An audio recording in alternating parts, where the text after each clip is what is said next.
歡迎大家咧，今日咧嚟到由我哋 HF Care 康復舉辦嘅迎新年強化肌力、顧心肺、快來鍛煉全身。咁我哋今日咧係請到安保診所啊、Joy Fan 咧，佢係一位health promoter 嚟嘅。咁佢哋今日就會同我哋，當然個主菜咧就同大家係講做運動。咁所以你而家見到咧就係講做運動嘅。咁喺當中咧，我都會有一個即係分享翻嘅點樣可以能夠令到我哋喺今年2026年喺第一堂裏邊咧，我哋已經係能夠身心健康。咁啊，最近我哋成日話淨係心健康唔得，身健康都非常之重要嘅。咁咧，我哋今日會有錄影嘅。咁我完咗之後，我會將嗰個 PowerPoint 咧，亦都會變成一個 PDF file 咧，係 send 俾大家。咁但係條片咧就冇咁快 send 俾大家嘅。咁我要等我哋咧就係 audit 咗之後咧先 send 俾大家。咁而家咧，我將時間咧交俾阿 Joy，阿 Joy，麻煩你開咪啊！大家早晨，早晨啊！咁我自我介紹下，我係Joy，咁咧我係安保診所咧就係嘅 health promoter。咁我嘅專業咧其實就係一個人體運動學師啦。咁咧其實我喺多倫多大學嗰陣時學嘅嘢咧就係教人哋點樣運動啦。咁點樣運動先可以根據每一個人嘅需要同想達到嘅目的，去做唔同種類嘅訓練啦。咁我哋陣間會係傾一傾，我哋呢一度咧陣間我哋會講翻唔同種類嘅運動啦，同唔同種類嘅疾病啦，係邊一種類嘅運動係比較適合啦。咁應該要點樣做啦？咁我哋陣間會一齊傾一傾呢個問題嘅。咁中間有一個問題咧，中間有一個topic 咧係比較得意啲嘅。誒，等等睇睇喐唔喐先，係啦。嗱，咁咧，我今日咧會講少少有關於慢性疾病啦，之後有一個係我哋會講翻osteoporosis 啦，即係我哋嘅骨骼嘅健康啦。最重要嘅咧，其實係因為好少人講，不過因為我係睡眠診所都有經驗20幾年嘅經驗咧，咁我都做咗唔同種類嘅研究報告啦，因為係嗰啲 sleep conference 咧都做過幾次嘅演講咯，就係呢一個 topic 嚟，咩係呢個主要嘅呢個運動同睡眠有咩關係啦？咁我覺得呢一個樣嘢咧係值得大家去了解嘅。應該係比較少人講嘅，因為我相信我應該未聽過啦。不過我覺得呢個主題咧係好重要嘅。咁你可以見到呢一個睡眠同我哋亞洲人同我哋嘅體重咧係有幾大咁樣嘅關係嘅。咁我哋會傾一傾啊。咁之後咧，我會做少少唔同嘅demonstration，即係俾大家睇下有啲乜嘢運動咧，其實係咁凍嘅天氣咧，係屋企都做得到，而係可以 fit 到我哋所有嘅需要嘅。OK，嗱咁我再同大家傾一傾先。我嘅廣東話咧仲唔係非常準確，所以如果係有啲乜嘢聽唔明啊，或者係想要我再解釋多啲咧，就可能要舉手。我覺得有個仔應該係可以舉手嘅，或者係可以留到最尾，我哋問問題嗰陣時講都冇問題嘅。好啦，咁我哋今日開始㗎啦喎哈。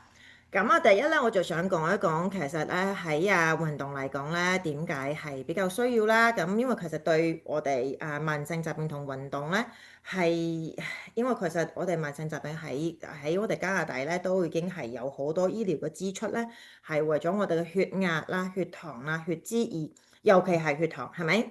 我哋大家可能都聽過啦，各位參加者可能識個人裏邊或者自身都係有糖尿呢一個問題啦。咁我哋都知道，隨住糖尿病而嚟嘅唔同嘅慢性嘅疾病，同佢所需要嗰啲資源咧，其實都好多。咁我哋都已經知道，其實喺每10個人裏邊都會有6位至少會有個慢性嘅疾病。咁其實呢一樣嘢咧，我哋之後都會講到，其實同運動咧係有好大嘅關係，係可以完全有效地咁樣控制嘅。咁大概有23%嘅成年人咧係有血壓嘅問題，咁梗係隨住年齡嘅增長咧，又會係再多啲。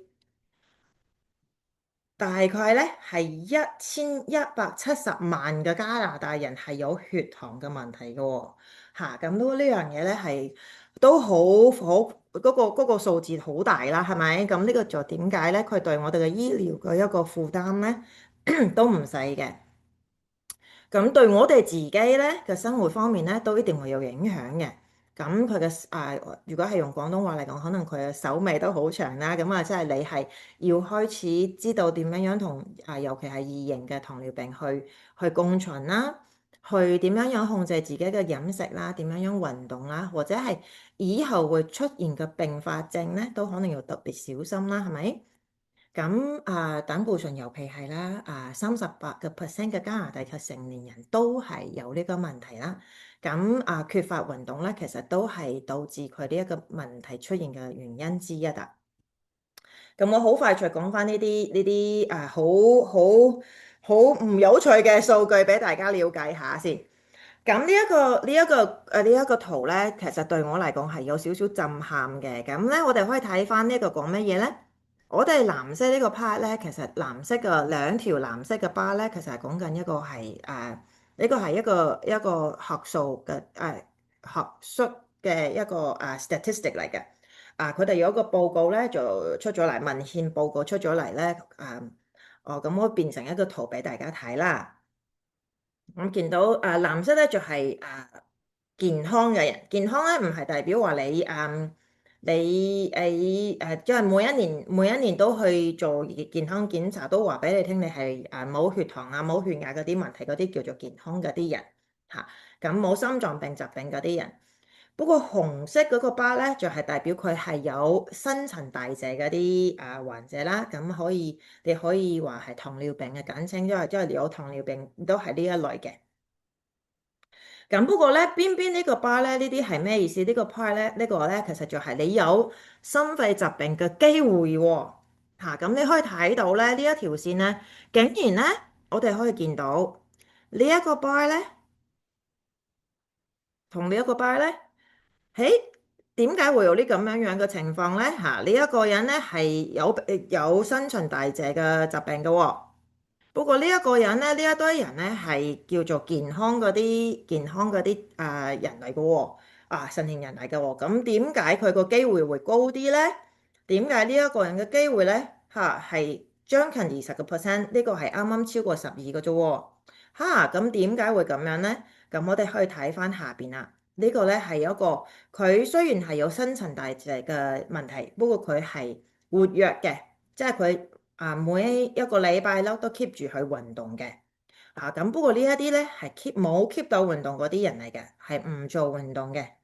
咁我哋可以見到呢啲係一個好大嘅，我覺得係一個好大嘅警示啦。代表其實你如果係醫生話俾你聽，其實你係冇事嘅，即係你係健康嘅，你係冇慢性疾病嘅，或者係你係冇新陳代謝疾病嘅。不過如果你係 keep 住冇運動嘅話咧，其實你有心臟病嘅機會咧係高過一個係有糖尿病，不過佢好乖地咁樣係 keep 住自己有活躍嘅生活，係 keep 住自己有運動嘅習慣嘅。咁呢個要 keep 住，要上心啦。呢個我覺得呢個我覺得呢個數據咧係好警示性嘅。咁唔係代表你個樣睇住健康，不過因為你冇運動，其實你嘅風險已經係高㗎啦，已經係好高㗎啦。如果係有心臟病嘅機會，就好似咧有啲人咧會唔會話產血產下，本來好健康嘅，不過產血產下，突然之間係咪咧？咁呢啲咧就會係其中一種嘅警示嚟嘅。好啦，咁我下一步就講到我哋嘅骨質疏鬆啦。骨質疏鬆同運動同我哋嘅數據有啲乜嘢重要嘅咧？我哋可以見到啦。其實咧，佢用我哋嘅髖部就係我哋 hip 啦，我哋嘅hip 嗰個髖部骨節髖部骨節所造成嘅住院嘅天數咧，其實比中風糖尿病嘅心臟病仲要更加多嘅。咁所以佢所有用到我哋嘅醫療嘅資源咧都唔少嘅。每3個婦女就會有一個咁樣嘅情況，每5個男士就會有一個咁樣嘅骨質疏鬆而造成嘅骨折。咁呢一個咧係我哋每一個人係30-40歲去到嘅我哋嘅骨密度去到個高點之後，就會開始流失嘅。呢一個係冇得避免嘅，我哋只可以減低佢流失嘅速度，我哋唔可以，我哋唔可以改變嘅，因為呢個係呢個係一個隨住年齡增長嘅情況嚟嘅嚇。不過我哋有好多樣嘢係可以減低佢，而或者係進步嘅。咁呢樣嘢咧，我哋係可以見到，陣間會有個數據俾大家睇嘅。咁我哋可以見到每一年咧有46億元嘅加比咧係直接用到呢個醫療嘅費用嘅，係因為骨折而造成嘅一個損失嚟嘅。咁我哋亞洲人咧，其實我哋大家都知道，亞洲人咧對骨質疏鬆咧嘅風險係特別高嘅。我哋有骨折嘅嗰個同我哋嘅，因為我哋骨骼係比較細，我哋嘅我哋係比較細粒啲啦嚇，我哋咧個骨係比較柔少少嘅。咁我哋亞洲人咧係有骨質疏鬆嘅呢個風險咧係高好多嘅，尤其係女性嚇。咁我自己屋企人都係一個例子嚟嘅，所以呢一樣嘢咧係要特別小心。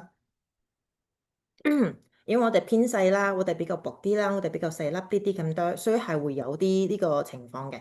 咁我哋咧會有啱啱會講到有啲特別嘅運動係可以做到，而會可以加到呢一樣嘢。咁飲食方面，梗係可能我哋要揾翻我哋嗰啲營養師去同你傾啦，同你嘅日常生活去傾下。不過做運動咧係唯一最直接嘅方式係可以加到嘅。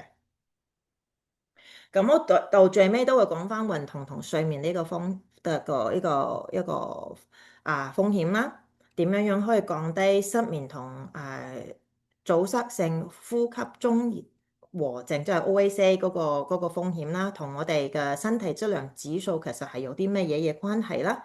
咁我哋做運動咧，其實係可以加強我哋瞓覺個安穩啦，即係其實我哋每一次瞓覺咧，每一次我哋夜晚瞓覺會有第一階段啊、第二階段啊、第三階段啊，同我哋發夢呢一個 cycle 嚟嘅，佢係一個循環。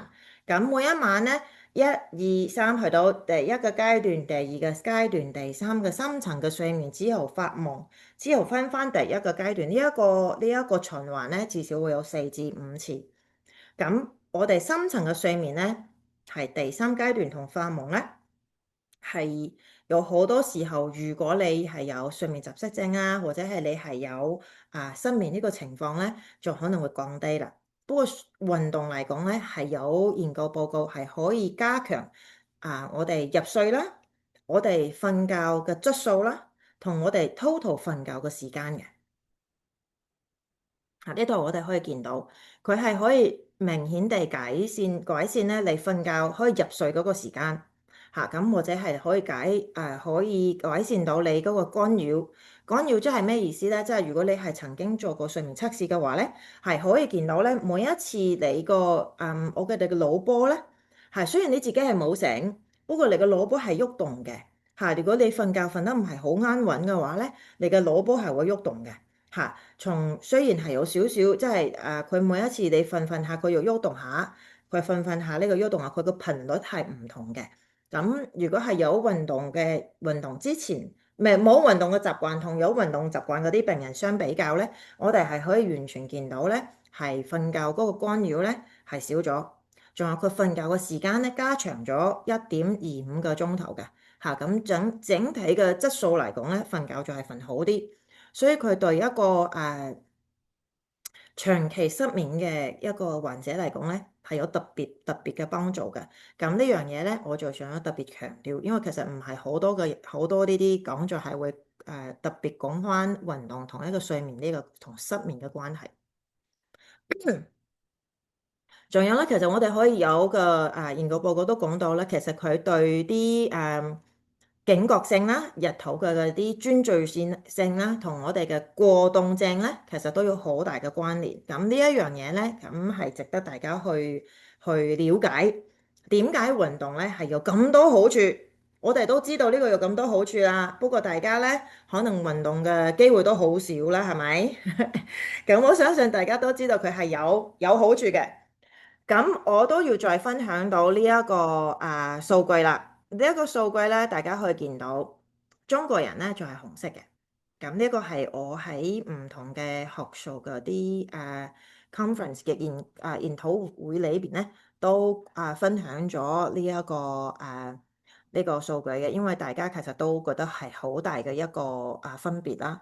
咁呢個係幾千個3000幾個病人而所做出嚟嘅數據。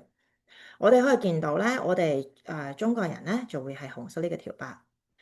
我如果係叫做 non-Chinese，其實我哋係將個 non-Chinese 之後會再分，我哋分之後，我哋呢一個數據之後又分到係又分到唔同種類嘅非華裔。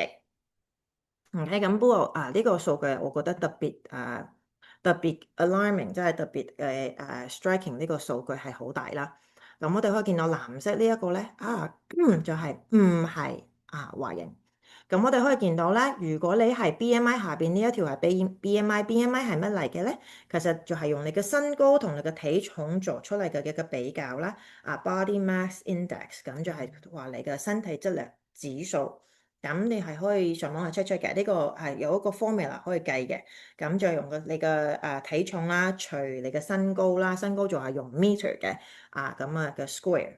咁呢一條數咧，佢就係代表你佢身高同你嘅體重係咪啱比例啦。咁我哋另外一個 bar 咧，直嘅嗰條 bar 咧，就係你嘅停止呼吸嘅指數。咁我哋好明顯總括嚟講就可以見到，就算我哋你呼吸嘅停止呼吸嘅指數咧，你越重，你越肥胖，你個停止呼吸嘅指數就越高，係咪？好明顯嘅一條線。咁你呢個，如果你係停止，你嘅係越肥胖，你嘅停止呼吸嘅指數就越高。你呼吸睡眠呼吸綜合症嘅指數就越高嘅，就越嚴重嘅。我哋可以見到係嘛？我哋可以見到，就算你係體重係正常嘅，呢個18.5到25呢一個數字係正常嘅，你嘅停止呼吸都有可能去到中度嘅睡眠窒息嘅喎，係嘛？呢個數據咧其實係非常之 alarming。點解我哋會爭咁多咧？即係其實咧，你要去到可能你嘅體重要再低啲嘅咁多，先會可能去到輕微。咁呢一樣嘢咧，就會見到其實體重對我哋對亞洲人嚟講，對呢個呼吸中即係睡眠窒息症呢個數據咧，係有好大好大影響嘅。你稍微高啲啲咁多，呢個數據已經去到非常嚴重，係嘛？呢個數據已經係從30幾去到20，從20幾去到30幾，你重啲啲咁多啦，變成 overweight 都未去做肥胖喎，就係 overweight 嘅，即係過重嘅啫，已經去到好嚴重嘅睡眠窒息啦，係咪？咁呢一個數據咧係好重要嘅。反而咧，我哋可以見到非亞洲人咧，其實佢嘅數據都係有呢一個觀念。其實我哋可以見到，只要係越肥胖，你有睡眠窒息嘅次數就會越多。咁不過我哋可以見到咧，其實佢哋數據嚟講咧，就冇我哋呢條數咁爭咁多喎，係咪？呢個數據係爭好多，佢哋呢個平均數係爭好多嘅，所以呢一個數字咧係值得大家去諗下嘅。好啦，咁我哋其實講咁多咧，其實都係想提醒下大家，我哋缺乏運動咧，係會造成自己嘅健康嘅問題啦，即係造成我哋嘅醫療系統嘅負擔啦。咁我哋可以見到，只得50%嘅加拿大成年人係有去到運動指南嗰個標準，係嘛？咁咁我哋有冇去到呢個標準咧？大家有冇運動嘅習慣啊？大家？喺呢度嚟講，大家有冇運動嘅習慣㗎？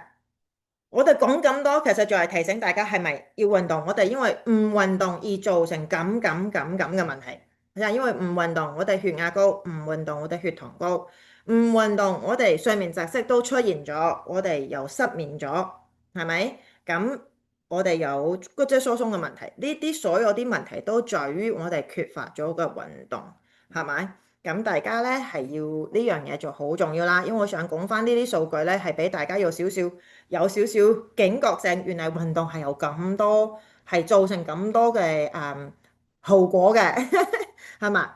好啦，咁咩係個標準咧？點樣運動先係叫做啱咧？我哋嚟講咯喎。咁第一樣嘢咧，對我哋嘅血壓啦，因為如果咧其實咧有好多有氧運動對血壓係最好嘅。咩叫做有氧運動咧？我哋陣間都會講嘅。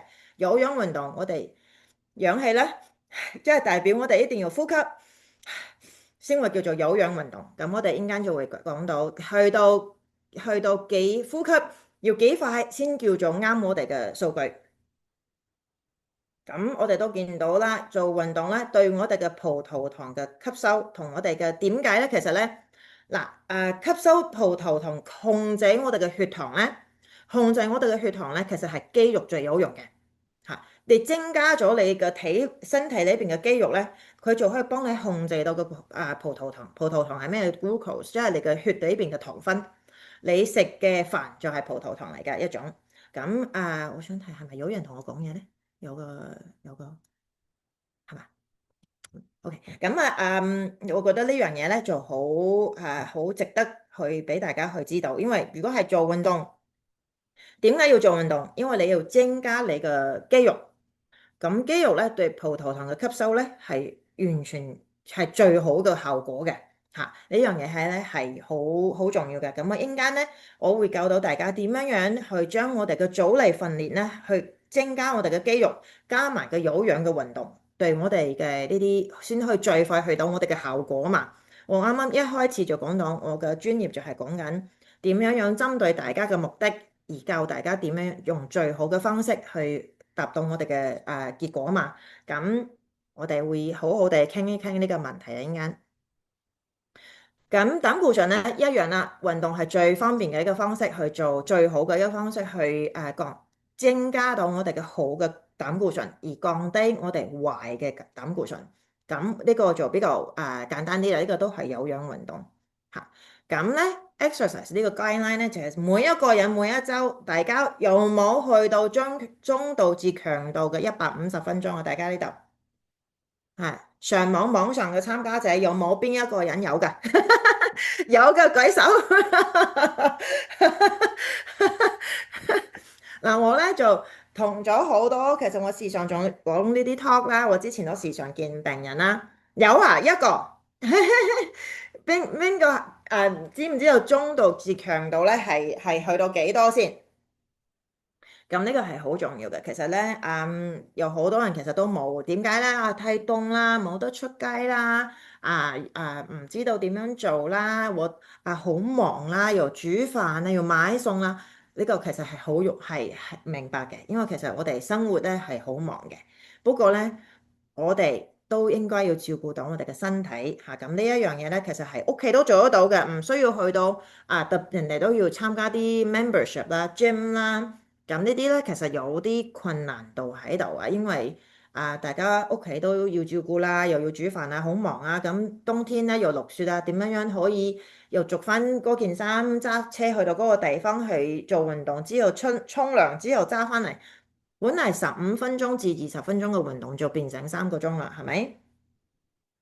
咁其實比較我明白嘅。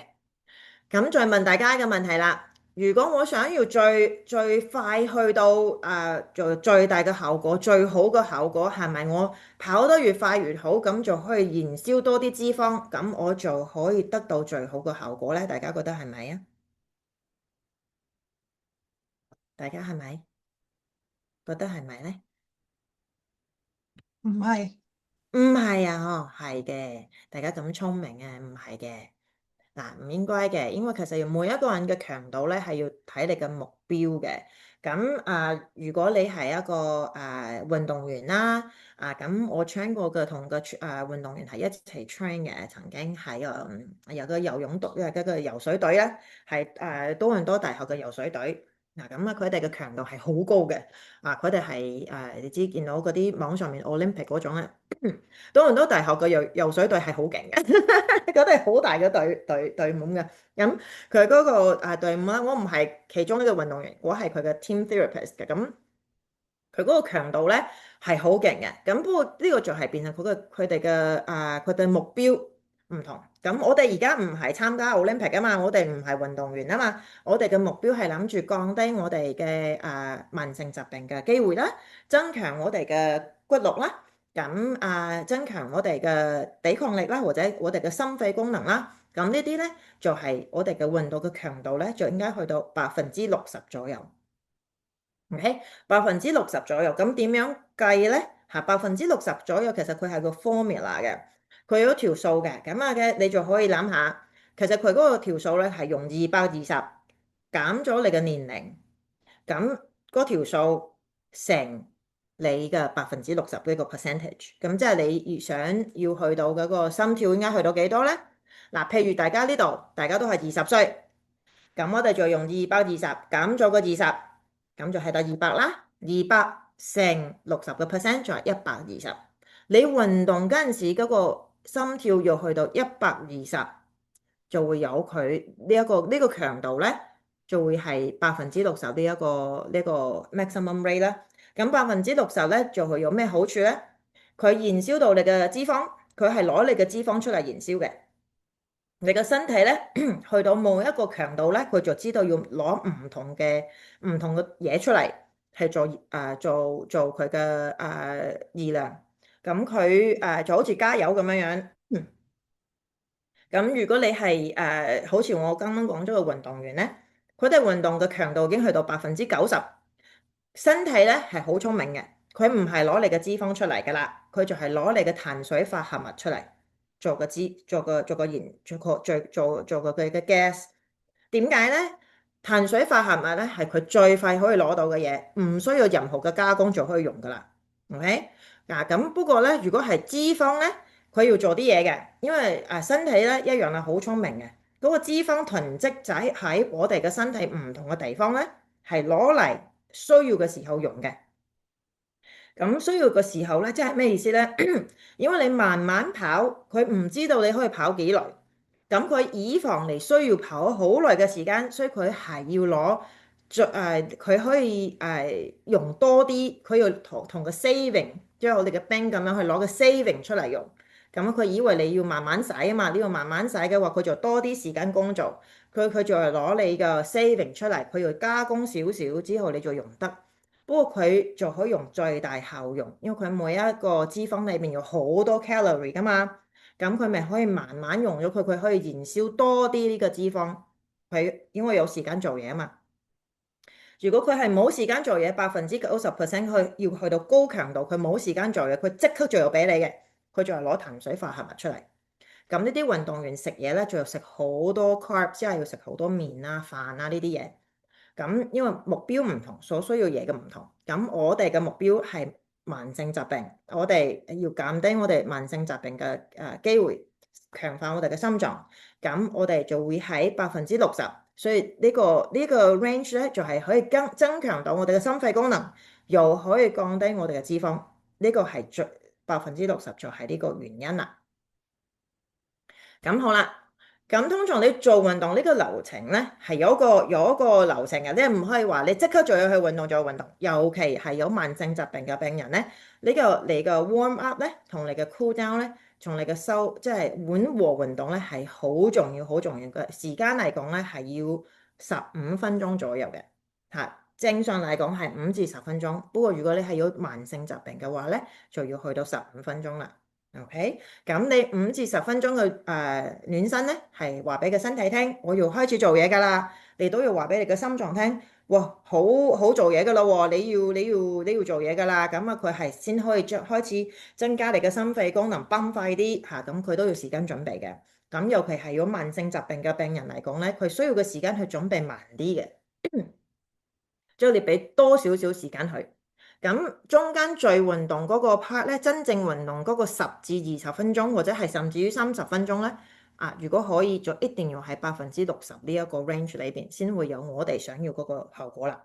OK，咁我哋嘅 cool down 緩和運動咧係好重要嘅，一樣啦。有慢性疾病嘅病人咧，就從5至10分鐘去到15分鐘。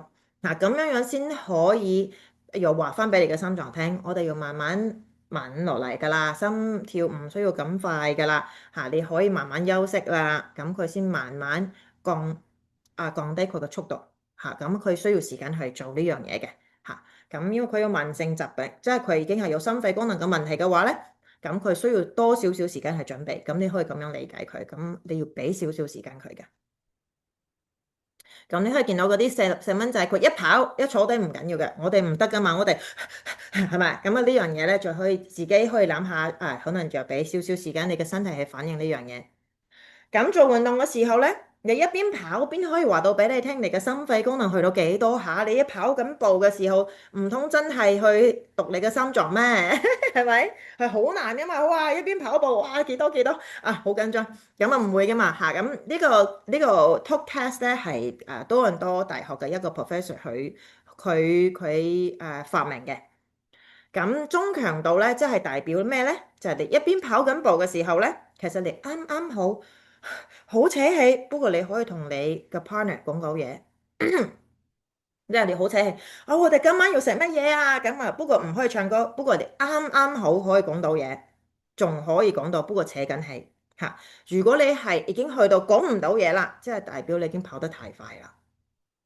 咁呢個係一個，所以你係好容易可以 check 到你係唔係啱啱好係你自己嘅60%嘅 range，唔係個個人一樣㗎。所以我哋話如果係我哋做可唔可以跟住個音樂跑啊？有啲人可能跟唔到因為如果啱啱開始做，大家嘅level 唔同嘅話，可能跟唔到，因為佢已經係好扯氣㗎啦，係咪？咁呢一樣嘢咧，中等強度咧係啱啱好。可以同隔離嗰個人傾到偈，不過係要扯氣咁樣傾到偈你要好輕好容易咁樣可以傾到嘅，即係散步咁樣同佢傾到偈，嗰啲係叫嗰啲就係活躍式嘅生活方式，唔代表會有心肺功能嘅好處，咁都係好嘅，不過就冇心肺功能呢個好處啦咁不過咧就如果你可以嘅話，有個 partner 去同你跑步，啱啱好可以同佢傾到偈係最好嘅。如果唔可以自己一個人嘅話咧，我都有個方式。陣間我哋做運動咧，我係數數嘅。啱啱我哋可以數數1、2、3、4、5、6、7、8，咁啊4個8拍，每一次係4個拍子嘅話咧，你啱啱可以數到個數咁啊啱啦。唔可以唱歌，唱唔到歌嘅，唔可以唱歌嘅，所以係可以數數。如果你係想嘅話咧，或者你可以自己講啲説話俾自己啦。我好叻啊，我係最好嘅，我係做得到嘅，或者呢個係梗係如果你自己覺得舒服自己一個人喺屋企唔緊要噶嘛咁你可以數數又可以同自己講嘢又可以咁唱歌做代表，如果可以唱到歌，即係你已經係太慢啦。咁好啦，我哋點解咧要建議咧？你嘅如果係有糖尿或者係血壓嘅患者咧，你嘅我啱啱講咗啦，你嘅暖身運動同個緩和運動，你加多少少時間，你嘅 warm up 同 cool down 咧係要加多少少時間嘅，你去到10至15分鐘因為你要俾少少呢個，因為佢對得閒之間嘅改變，即係你嘅心臟對得閒之間嘅改變嘅適應嘅能力唔係咁好啦，咁呢個俾佢多少少時間去適應佢，再去到漸進式嘅慢慢提高，要漸進式嘅慢慢降低係最安全嘅。第二嚟講咧，我都要見到咧，都要講到大家，如果係要食緊藥嘅如果係要食緊血糖嘅血壓嘅藥嘅，都一定係要同你嘅藥劑師傾一傾。你用藥嘅時間安排咧係非常重要嘅你唔可以喺你啱啱你要知道你嗰個藥效最高峰嘅時間咧，之前咧嗰1個鐘頭咧去做運動嘅如果唔係你去低血糖啦，或者係低血壓啦，咁呢樣嘢咧係最緊要嘅所以你要同，尤其係呢2個疾病，你係有食緊藥嘅，咁要知道你個藥效最高峰係幾時。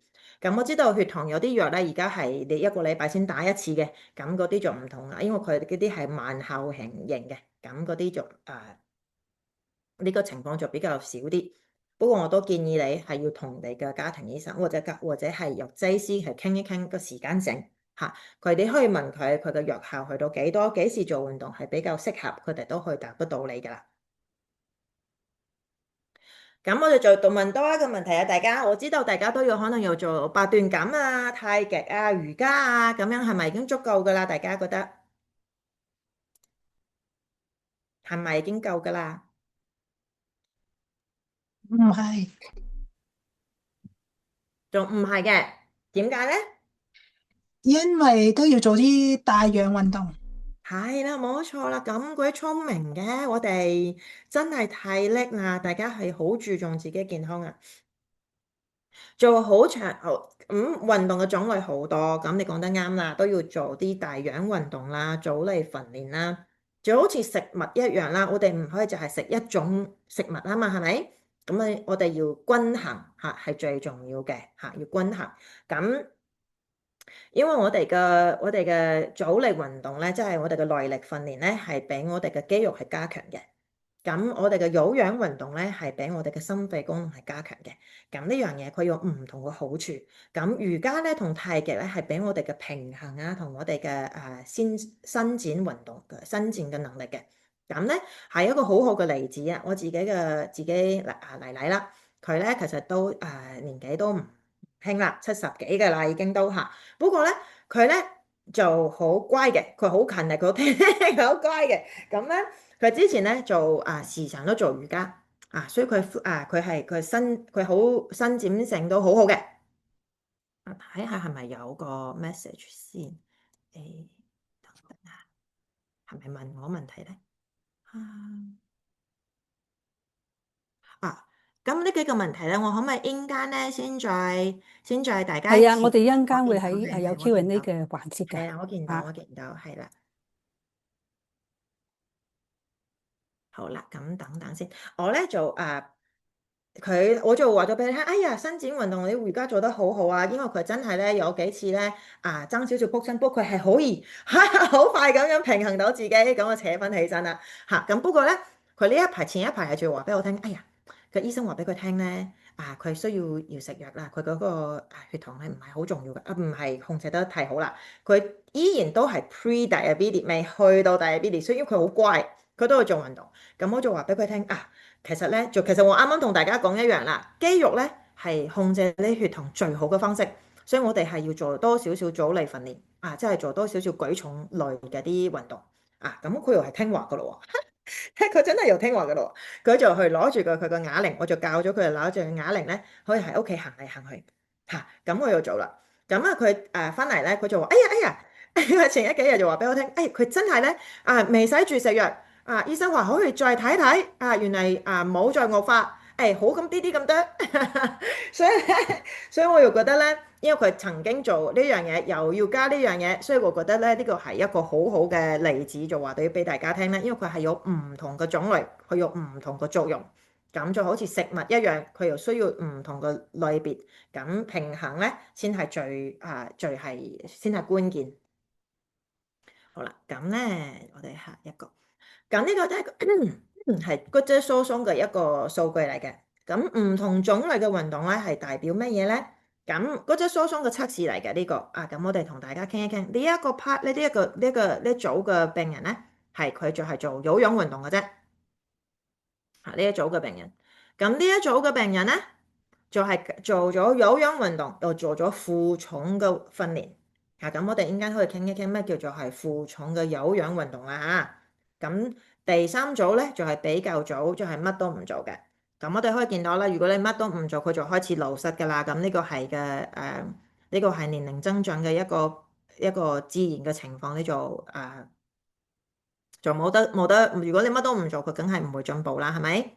咁我哋可以見到喎，你做有氧運動咧，都已經係進步50%咁多喎，即係你就係就係去游水踩單車佢都有用嘅喎，佢對呢個物質都就係淨係有氧運動都係有幫助。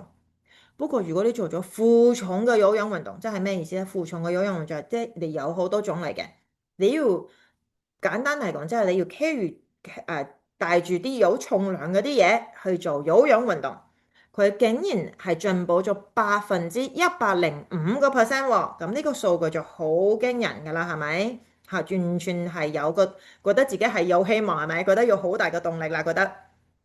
咁呢個我覺得係我自己阿媽咪我都係叫咗佢要攞啞鈴去行路啦。咁呢個係一個最簡單、最唔會受傷嘅一個運動。攞住個啞鈴，或者係你嘅有啲咧就會可能有啲沙包唔同嘅方式係可以做到嘅，即係你可以喺身體呢邊加啲重量，你去行路行快少少，所以佢係一個負重嘅有氧運動，佢對我哋嘅身體嗰個骨質嘅一個密度咧係有最大嘅功效嘅。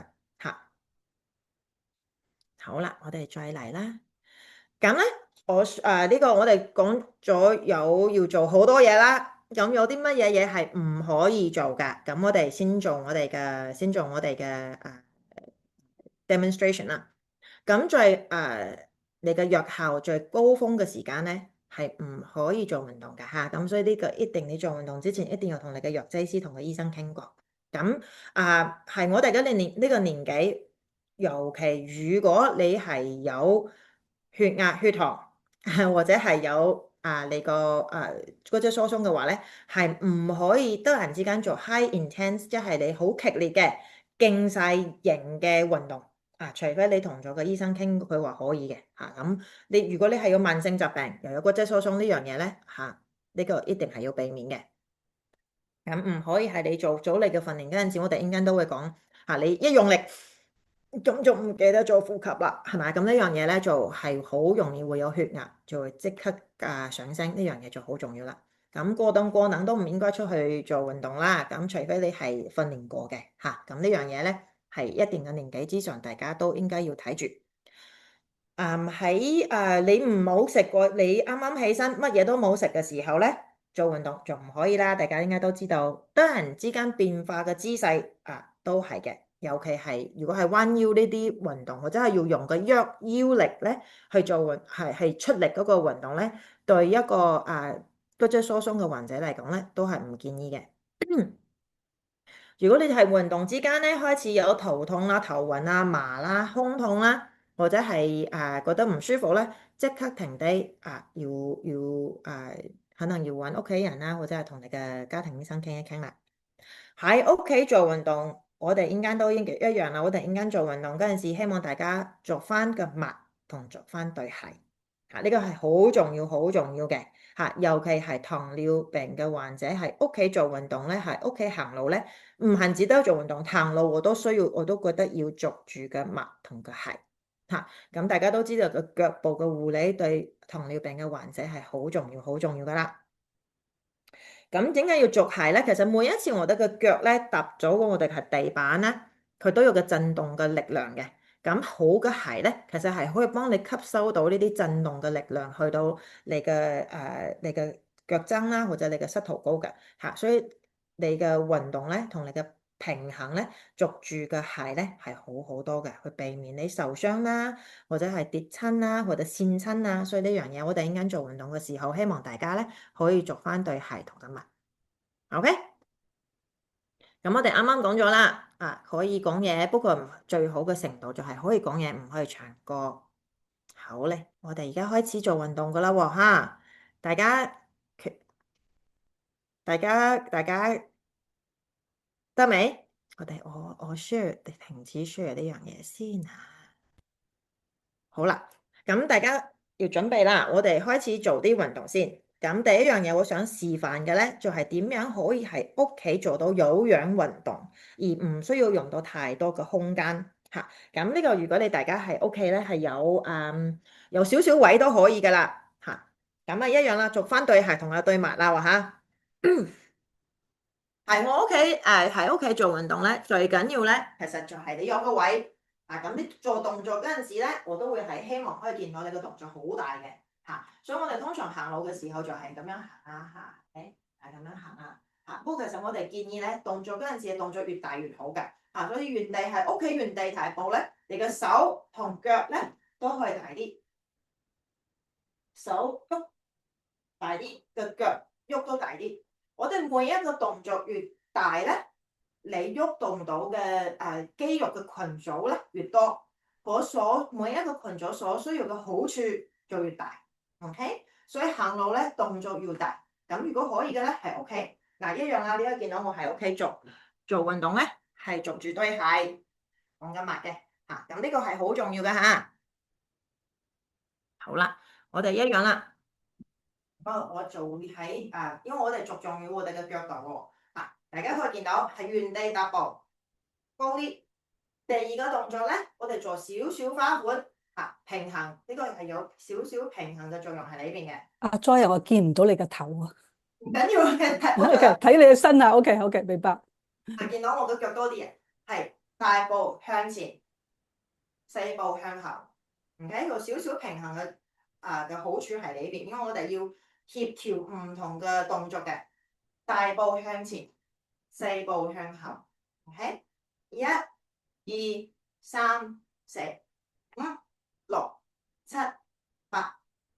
第二拍，3、4、5、6、7、8，動作要大，再嚟一次，1、2、3、4、5、6、7、8。大家可以見到個腳咧，佢係大步向前，4步向後，唔同嘅方向，唔同嘅種類，係咪？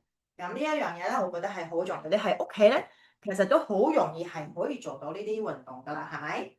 咁呢一個咧，我覺得係好唔需要個位好大嘅，係咪？呢個輕已經係好容易可以做到呢個運動。原地踏步，不過動作大，唔同嘅大細，唔同嘅方向。咁我哋一齊而家做多一次，好嗎？一樣啦，做翻對鞋同埋咯喎，係我哋原地踏步，動作大，2、3、4、5、6、7、8。嗱，第三下，2、3、4、5、6、7、8。第四下，5、6、7、8。小心啦，我哋而家咧向前大步，1、2、3、4、5、6、7、8。翻嚟，1、2、3、4、5、6、7、8。第三拍，3、4、5、6、7、8。第四拍，2、3、4、5、6、7、8。好啦，咁如果我哋屋企係有啞鈴嘅，就可以攞出嚟。咁啊一樣啦，我哋咧就會同一個時間帶住個啞鈴做呢啲動作嘅嚇。咁大家咧，其實咧點解係2磅3磅咧？會唔會太輕咧？其實唔會嘅。如果你開始咧，但係攞住個啞鈴做10至20分鐘嘅運動咧，如果呢個動作咧，你會覺得係唔容易嘅嚇。所以咧，如果你係攞啞鈴啱啱開始做呢啲運動咧，我係唔介意超過3磅嘅嚇。你2隻手2個4磅、3磅、6磅嚇。咁不過你要知道，你係帶住佢哋做有氧運動噶嘛，係咪？咁我哋試一試啦喎。屋企冇啞鈴嘅，攞住個水樽，攞住嘅罐頭都可以嘅嚇。佢要少少重量俾你，而你可以好揸手嘅，唔會揼親自己嘅腳嘅嚇，唔會跣手嘅都可以噶啦嚇。水樽裏邊擺水擺沙都可以嚇，或者係罐頭裏邊有啲嘢嘅，要少少重量嘅嚇都可以嚇。從輕嘅開始嚇，至緊要咧就係好揸手，穩當安全係最重要嘅嚇。好啦，一樣啦，揸住佢，手腳動作大，1、2、3、4、5、6、7、8。4、5、6、7、8。第三拍，2、3、4、5、6、7、8。向前踏步，1、2、3、4、5、6、7、8。第二拍，3、4、5、6、7、8。咁呢啲速度咧，你係可以根據自己嘅情況而加快啦、減速啦，呢個係絕對係睇你嘅。喺你自己可以做到幾多，我哋就可以我哋可以自己去改變呢個速度嘅，或者係重量都可以嘅嚇。動作咧至緊要大嚇，唔可以唔係咁樣行。我哋做呢個運動嗰陣時咧，最緊要係動作大嚇，動作大係最關鍵嘅嚇。我哋每一個動作咧，所拉到嘅肌肉群越多，佢嘅好處就越多，燃燒到嘅脂肪咧都係越多嘅嚇。咁我哋增強到嘅肌肉咧係越多嘅。誒，好。咁第二啦，我就想講到咧，嗱呢個就係屋企可以做到好容易嘅負重嘅有氧運動。咁好啦，你而家做一個二頭肌嘅運動啦。嘅有氧你嘅耐力訓練嚟講咧，我哋就會分上半身啦，我哋嘅手臂啦，咁我哋下半身我哋嘅腳啦，咁帶住自己嘅體重去行路啦。競走啦，咁呢啲咧對我哋嘅大髀同我哋嘅腳個一個肌肉啦，同我哋嘅骨骼咧都係有幫助嘅。咁手咧就比較少做啦，係咪？因為行路我哋日日都行嘅，咁不過我哋好少話會係咁樣一日好多次啦，係咪？二頭肌同我哋應該去做一個三角肌，即係三角肌係嘅 deltoids 咧，其實就係一個肌肉嘅冚住我哋成個膊頭嘅嚇。咁呢一個咧就有幾個動作可以做到，咁大家可以喺屋企咧可以試一試嘅嚇。咁我哋做一個二頭肌嘅訓練先，好嗎？咁二頭肌呢個訓練咧，其實佢好簡單，坐側邊先，大家可以見到我。咁一樣啦，當我哋坐張凳嗰陣時咧，就唔會坐到呢度咁樣樣啦，係咪？咁啊，挺胸啦，一半啦，手咧向上，你嘅啞鈴，咁做舉重咧，最重要嚟講咧，就係你嘅 elbow 啦，同你嘅 wrist 咧係唔喐嘅嚇。咁你嘅手踭同你嘅手腕係唔喐嘅，咁慢慢升起。咁呢個動作咧，就好似呢個已經定位住，呢個都定位住係唔喐嘅。你係可以見到咧，唔係咁樣嘅喎嚇。呢啲動作都唔啱嘅嚇，呢啲都唔喐嘅嚇。你嘅手咧，慢慢升起。慢慢向下，慢慢升起，慢慢向下。你可以見到我呢個位咧係冇喐嘅，呢個位咧都冇喐嘅。我嘅手呢度都冇喐嘅。通常每一個動作咧，我係會建議做10下至15下，中間休息半分鐘，之後會換手㗎嚇。我哋左邊做完，右邊都要做嘅，知唔知？咁左邊同右邊啊。好，呢個動作咁做10下，休息。我哋去到另外一邊一樣啦，同樣嘅一個動作一樣啦。我哋嘅手向上，啞鈴同一個動作，我哋嘅手踭同我嘅手腕係唔喐嘅。1、2、3、4、5。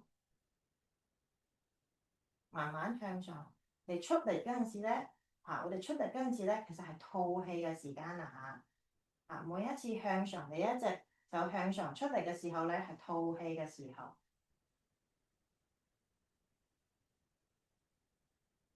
好，咁每一次呢一個10下咧，我哋通常咧做呢一個耐力訓練嘅一個指標咧，就係每做10次，休息半分鐘，再做第二次嘅10次。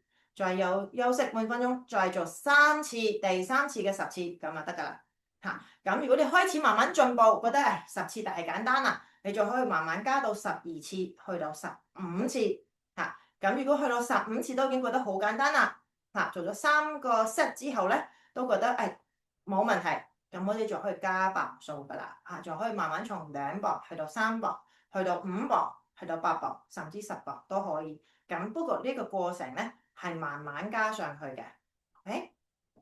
好啦，咁第二個動作咧，我哋嘅上半身咧就會係個三角肌，我啱講咗啦 deltoids。咁嗰兩個動作都好簡單嘅，喺屋企都可以做得到嘅。動作一樣啦，手心呢個咧動作就唔係咁樣咯，手心向下帶住個啞鈴。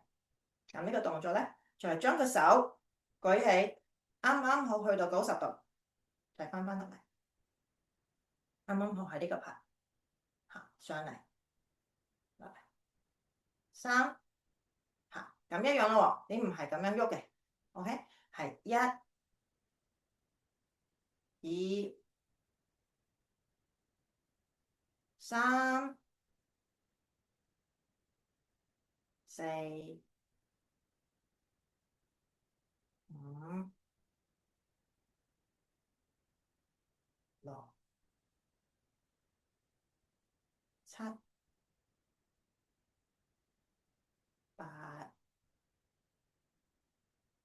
九、十。一樣啊，第二邊都係一樣。手心咧，呢一次就向下嚇，一樣手最緊要就係揸住個啞鈴，實一實啊。咁一樣手向上，慢慢上嚟。咁上嚟嘅時候，我講咗係吐氣嘅，錯啦嚇。我哋用力嘅時候咧係吐氣嘅嚇，所以唔會有咁就唔記得咗呼吸啦，係咪嚇？用力嘅時候咧係吐氣嘅，一樣都係十下。咁咧就會放鬆啦，一樣啦。嗱，我做完咗左邊做右邊嘅時候咧，咁我咪另外一邊咪休息緊嗰半分鐘啦，係咪？咁一樣嘅，呢個係輪流，都係做咗第一次嘅10下休息，第二次嘅10下再休息，第三次嘅10下，每一次嘅 set 都係10下左右。嗱，你可以慢慢一樣啦，慢慢加強到12下，去到15下，咁就可以加磅數噶啦。咁。好，第三個動作都係呢個 deltoid，都係包住呢個包住我哋嘅膊頭呢個位嘅。呢個動作比較特別啲，一樣手都係向下，手喺前面拉前面，二係拉前面嘅嚇，三、四，一樣啦，都係10下啦，六、七、八、九。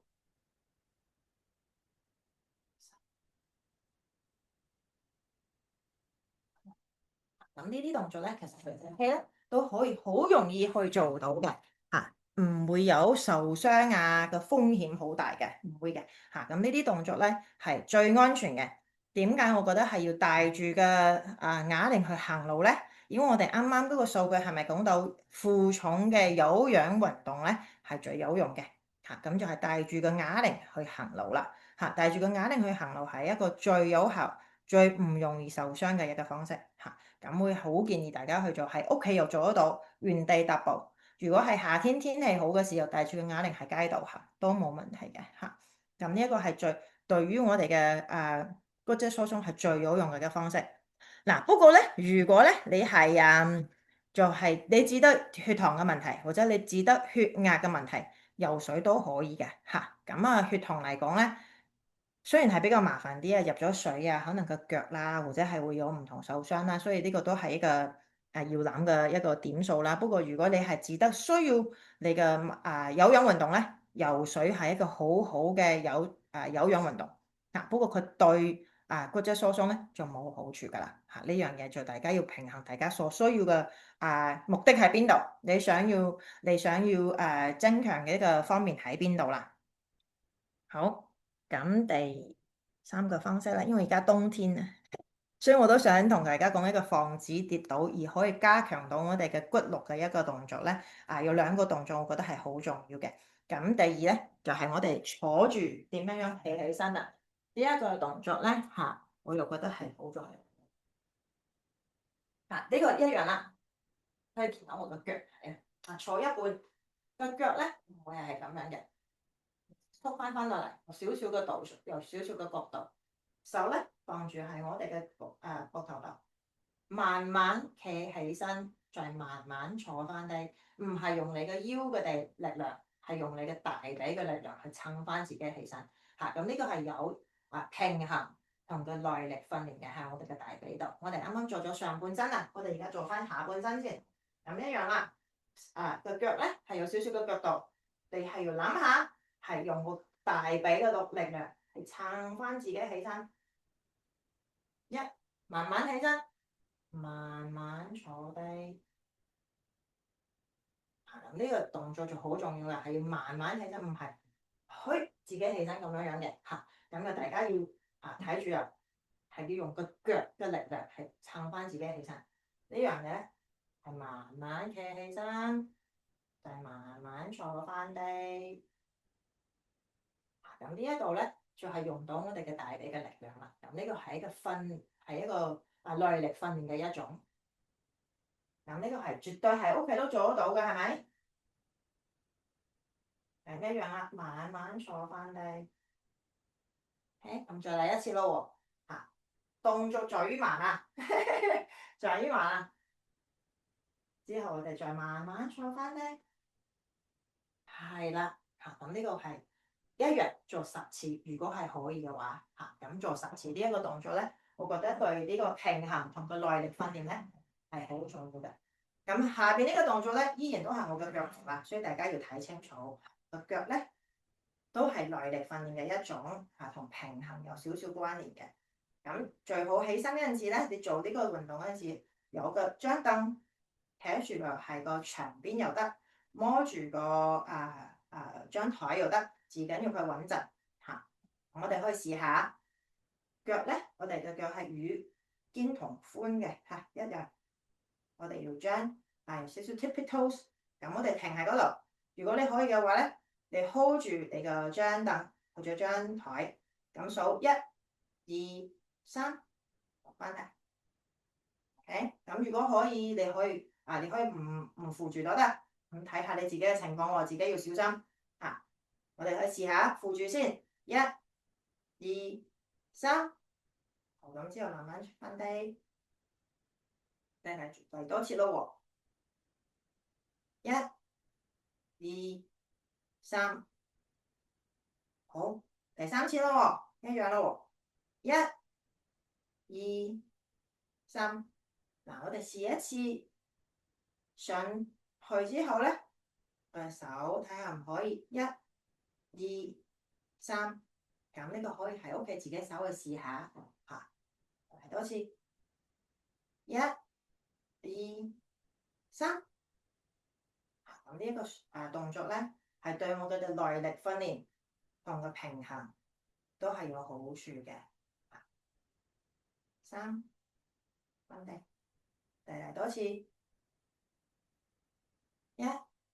2、3，好。咁呢幾個動作咧，其實係屋企咧都係可以好容易咁樣做到嘅，係唔會有有危險性係好低嘅。所以我係好建議大家咧，就算落雪嘅天氣啊，係好凍啊、好滑嘅時候咧，喺屋企都可以做到呢啲運動嘅。